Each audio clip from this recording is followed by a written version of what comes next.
Hola, muy buenos días. En el día de hoy, el grupo número 6 les va a hablar sobre el arte y el barroco. Esto surgió a principios del siglo XVII, donde asimilaron obras de Grecia y de Roma. ¿Qué quería decir esto? Que querían adoptar sus modelos artísticos y literarios. Se destacaron en temas como la arquitectura, como la música, como la danza, como la escultura, como la pintura. Sabemos que hubieron muchos escritores importantes en este tiempo y por último la literatura. En este tiempo también se destacaron los elementos recargados, artificiosos y ostentosos con el objetivo de dejar a un lado el renacimiento y darles placer y felicidad al hombre. Prevalecieron las formas expresivas que revelaban los gustos personales y los caprichos del artista, ya que en este tiempo el artista plasmaba en sus obras lo que sentía. El barroco separó lo religioso de lo artístico. Y por último, en este movimiento literario se destacaron los géneros literarios como lo fue la poesía, la prosa y el teatro, entre otros. Pero hoy nos corresponde hablar específicamente de la pintura.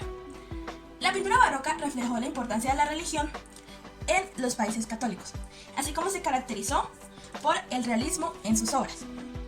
También se caracterizó por la intensidad en los colores, por la tendencia clarioscura y por reflejar los volúmenes y detalles en sus pinturas.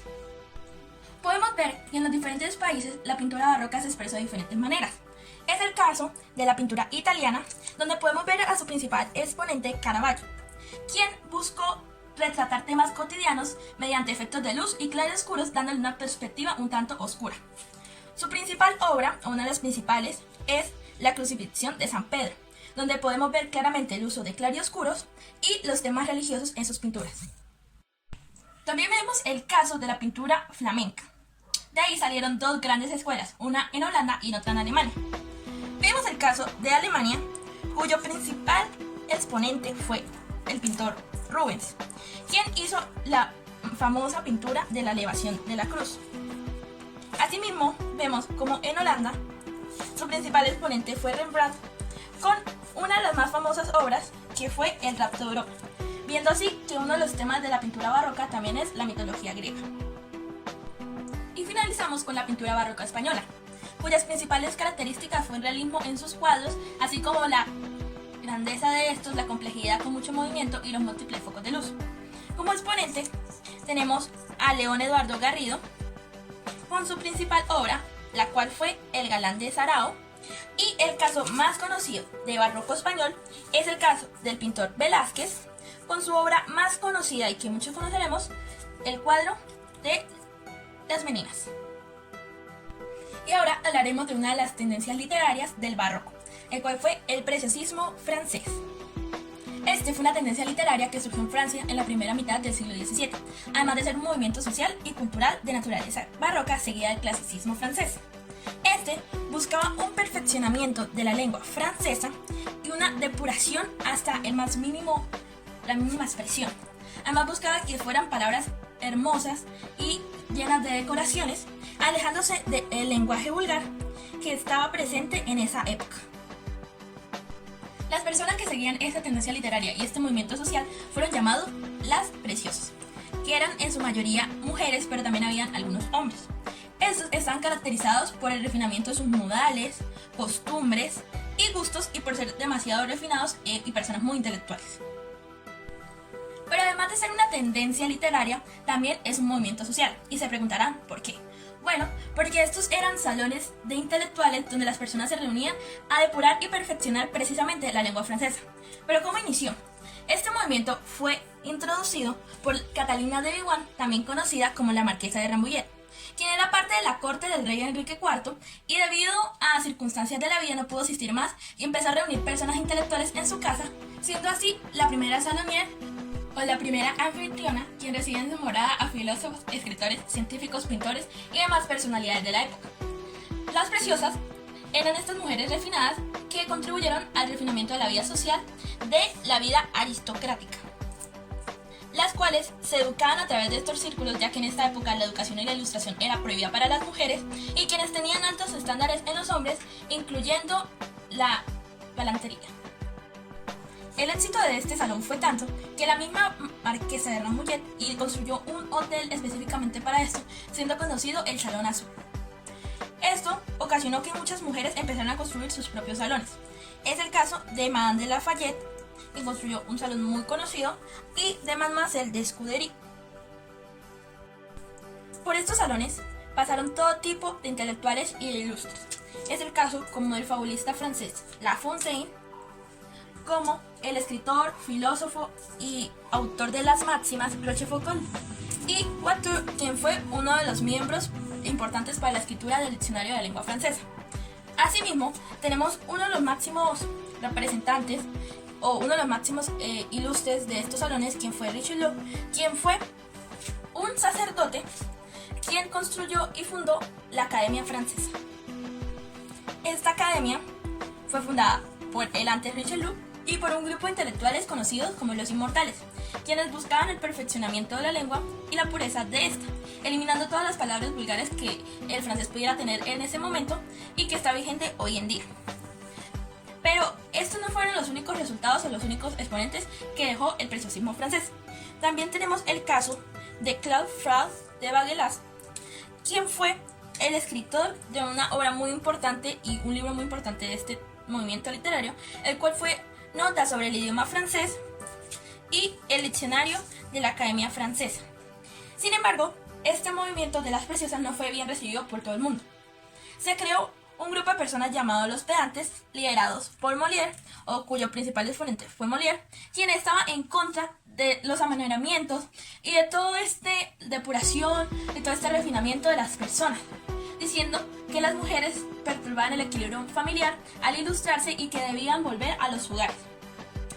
Ridiculizaba a este grupo de mujeres, las preciosas, o a este grupo de intelectuales. Continuamos con la escultura, un tema muy importante en el arte y el barroco. Predominaron las artes al desnudo, donde se basaban en temas profanos y mitológicos. ¿Qué quiere decir con esto? Profano fue todo lo oscuro, lo prohibido, y mitológico, todo lo sobrenatural. Las esculturas no simplemente se pudieron evidenciar en museos, sino que también se llevó a lo urbano, como lo fueron las plazas y los fuentes. Ya vimos una de esas, que fue la Plaza San Pedro. Los escultores tenían como objetivo en este tiempo mostrar sus obras sin tanto orden. Aquí podemos ver una iglesia muy importante de Roma, que fueron obras arquitectónicas que se decoraban tanto interno como externo, porque para ellos era muy importante que se viera bonito por fuera y por dentro. Intentaban mostrar movimiento en sus obras, o sea, ellos querían evitar implementar lo que era la simetría, sino tener mucho color, mucho lujo, y que a la vez se pudiera ver una secuencia de lo que se quería mostrar y expresar a base de los sentimientos.